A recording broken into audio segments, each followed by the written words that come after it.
I have been working in the field of internal medicine for over 20 years. During this time, I have provided treatment to thousands of elderly patients. While some people become unable to get out of bed at the age of 65, others continue to live on their own, do their own shopping, and care for their grandchildren at the age of 80. I have observed that the most significant distinction between these two groups is generally not due to genetic factors. Not diseases either, the fundamental thing is habits. For a long time, I worked with these vigorous and energetic elderly patients. I posed various questions to them, conducted in-depth studies of their lifestyles, and followed scientific research.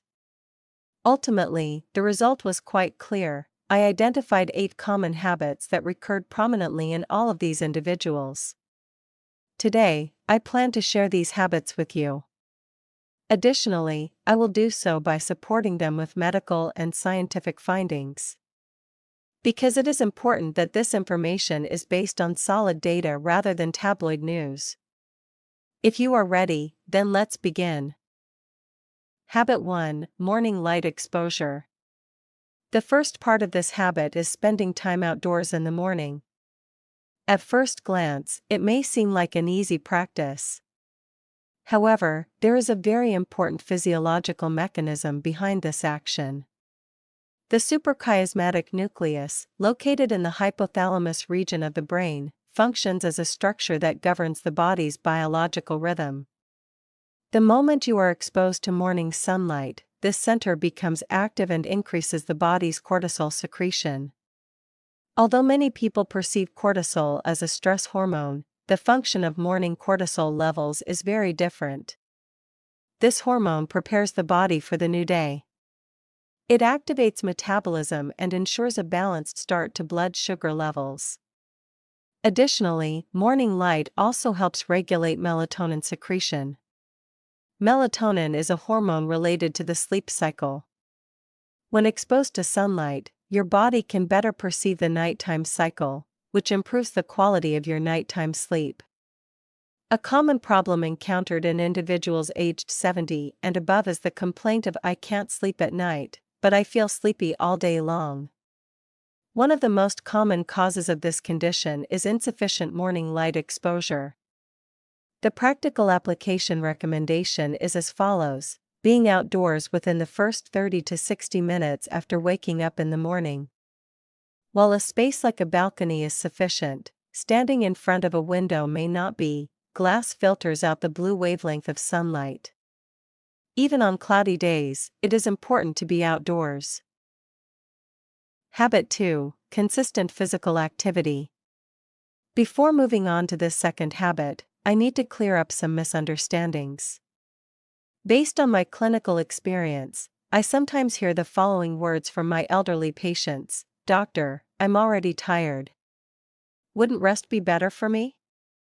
My answer is no, on the contrary. Inactivity actually causes more fatigue. Movement not only expends energy, it also produces energy.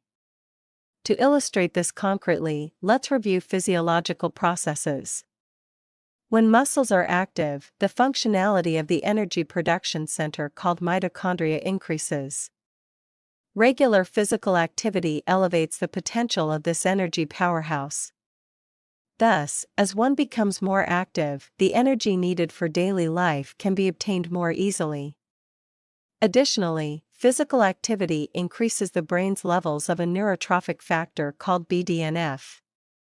This substance supports the health of brain cells while also contributing to the formation of new synaptic connections. In short, physical activity also protects brain health. When I observe my dynamic elderly patients, I notice that they all engage in some form of physical activity every day. The majority do not go to the gym or engage in strenuous exercise. Simple activities like walking, tending to garden work, doing household chores, and climbing stairs are sufficient. The World Health Organization recommends 150 minutes of moderate aerobic activity per week for older adults. Walking for 20 to 25 minutes a day will be quite effective in achieving this goal. The key here is not the duration, but consistency. Habit 3. Adequate protein consumption. This habit is perhaps the most important one for health. After the age of 60, skeletal muscle mass decreases by approximately 1 to 2% each year. This condition is medically known as sarcopenia. Sarcopenia not only causes loss of strength, it also brings with it problems such as balance issues, increased risk of falling, a slow metabolism, weakened immunity, and fatigue. So what is the most effective way to reverse sarcopenia? The answer is protein intake. However, protein consumption is generally insufficient among older individuals. There are multiple reasons for this. Appetite decreases. Misconceptions such as meat cannot be digested due to old age are common. Economic factors also contribute to this situation. Ignoring protein intake constitutes a serious mistake. Current guidelines recommend 1.2 grams of protein per kilogram of body weight for individuals over the age of 65. For a person weighing 70 kilograms, this amounts to approximately 84 grams of protein per day. Another very important detail is that protein intake should be distributed across meals. The body is incapable of storing protein. Instead of getting 100 grams of protein in a single meal, consuming 25 to 30 grams of protein in each meal will be much more effective for muscle synthesis. For breakfast, 2 eggs and yogurt; for lunch, legumes or cheese; for dinner, meat, chicken, or fish. I observe that the majority of my energetic elderly patients maintain this balance without being aware of it.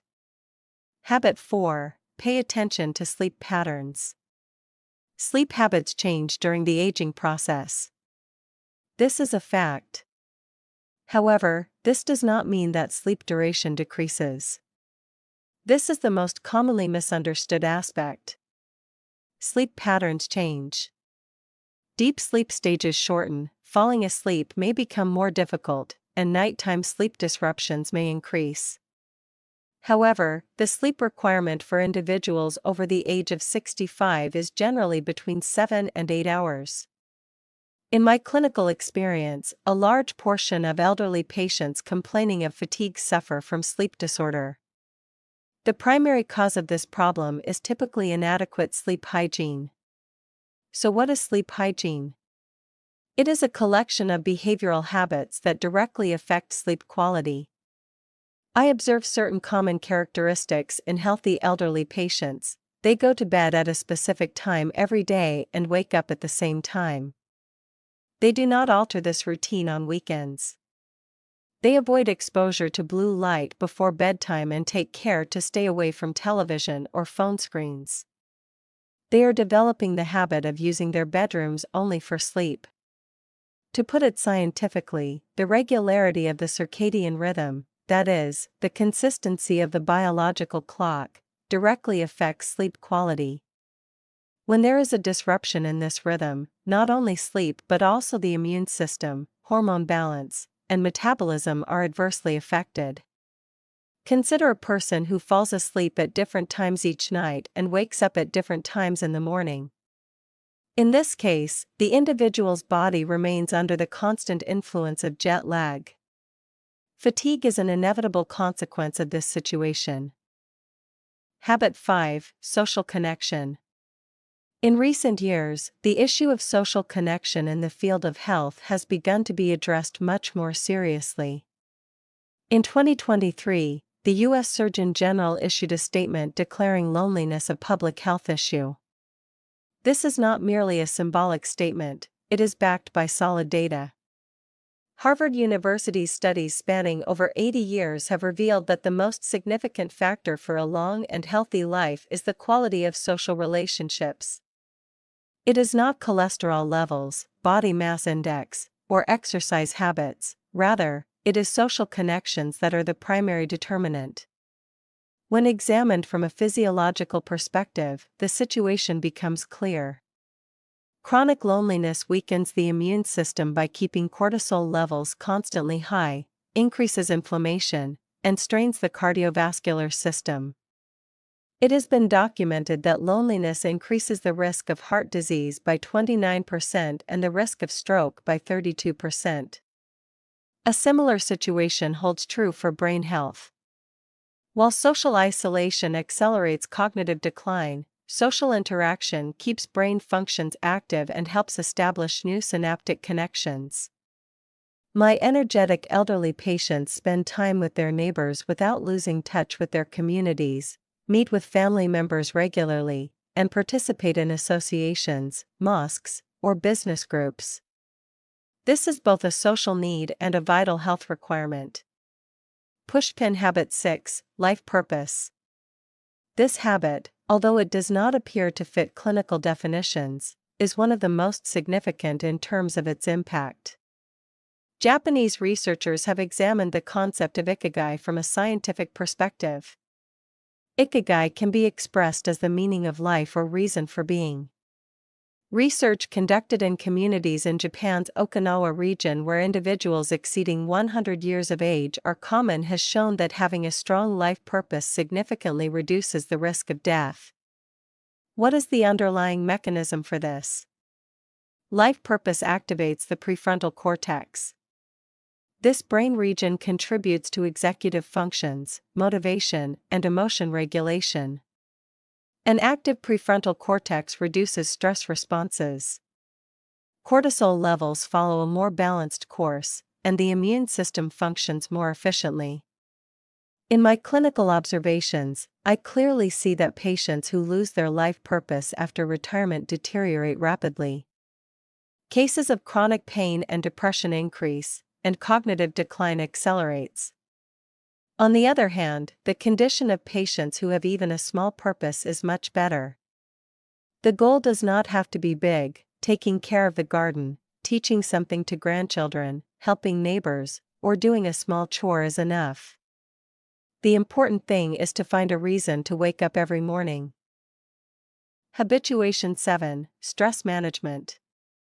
Chronic stress is a process that, from a medical perspective, gradually erodes the individual's body. To summarize this mechanism, when the stress response is activated, the hypothalamic pituitary adrenal system comes into play. In this case, cortisol and adrenaline are secreted. This system functions quite well during short-term moments of stress. It helps cope with threats, provides energy, and increases concentration. However, when this system remains constantly activated, the situation becomes quite different. The immune system weakens, inflammation levels increase, the hippocampus, which is the memory center, is damaged, and the cardiovascular system is strained. Muscle loss also accelerates. Many of my energetic elderly patients have faced major challenges in their lives. Diseases, losses, and economic difficulties have made them stronger. But more importantly, these individuals have learned to accept situations they cannot control. Acceptance cannot be a passive behavior; on the contrary, it is part of a specific cognitive skill. This skill is sometimes developed through religious practices, sometimes by spending time in nature, and sometimes it emerges simply with time. There is a situation I frequently observe in elderly patients with weak stress coping skills. They get stuck on past regrets while simultaneously harboring significant anxiety about the future. This situation directly corresponds with chronically high cortisol levels. If you are having difficulty managing stress, it may be a health issue. Seeking professional support is as important as acquiring new habits. Habit 8: Adequate water consumption. The last habit is perhaps the one most commonly overlooked in practice. As we age, the mechanism that triggers the feeling of thirst loses its effectiveness. In young individuals, osmoreceptors in the hypothalamus immediately trigger the sensation of thirst when blood osmolarity rises. However, in older individuals, the sensitivity of this mechanism decreases. Even if the body experiences water loss, the sensation of thirst may not occur. This issue is a matter of utmost clinical importance. If we take a look at the problems caused by chronic mild dehydration in elderly people, fatigue, dizziness, orthostatic hypotension problems such as blood pressure drop when standing up, risk of falling, constipation, decreased kidney function, cognitive performance decline and joint pain are observed. While most of these symptoms are attributed to old age, inadequate fluid intake lies behind many of them.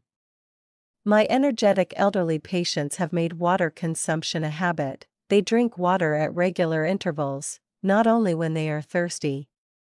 My recommendation is as follows: drink 1 large glass of water when you wake up in the morning, another glass of water half an hour before meals, and 6 to 8 glasses of water in total throughout the day at hourly intervals. Tea and coffee should not be included in this amount. Moreover, high caffeine intake can disrupt fluid balance by acting as a diuretic.